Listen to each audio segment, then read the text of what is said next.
Hey, happy, beautiful, amazing day. Dr. Bob Rakowski here out of Houston, Texas.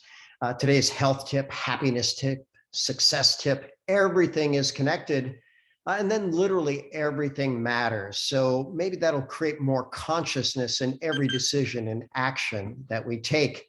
Great TED Talk. Tom Chi, astrophysicist, goes through the hard science of how you can go back to the Big Bang and show how everything in the universe is connected.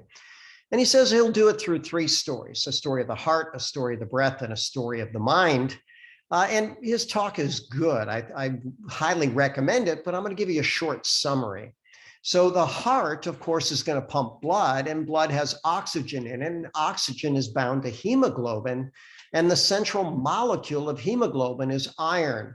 But here's what he says: we can only have iron because of supernovas. And so there were supergalactic collisions, and those preceded the supernovas, and those preceded iron, or what's created iron.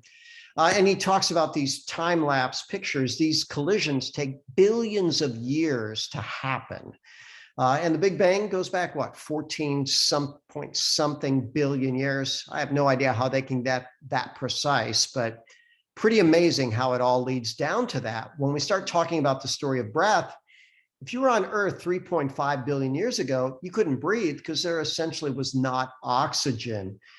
Keep in mind that today's Earth has 21% oxygen, but what in the world existed back then? Well, carbon dioxide, water, and nitrogen predominantly, but then there was a little bacteria, either a cyanobacteria or a relative of a cyanobacteria, and it would essentially breathe in carbon dioxide and water, and it would exhale oxygen.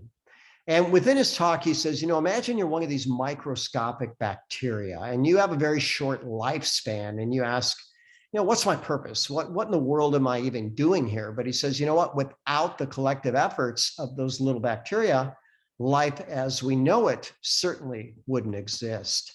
And finally, the story of the mind. He talks about how as everything advances, we have so many different options about what we can become.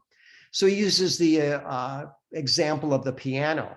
Prior to 1700, you couldn't be a pianist because it didn't exist yet. I'm not even sure what year they recognized astrophysicists, but that's not that long ago. So we are forever expanding what we can be.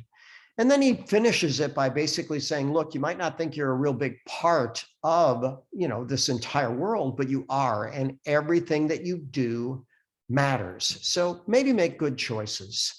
And, I love this concept. If you make a better choice, our whole world gets better. And I'm all about leading people to better choices, things that can lead to improved health, happiness, and success. Every Tuesday, I have an Ask the Doctor at 6 p.m. We cover a health topic and we answer questions. And of course, I've got a YouTube channel, and I like to promote health, happiness, and success.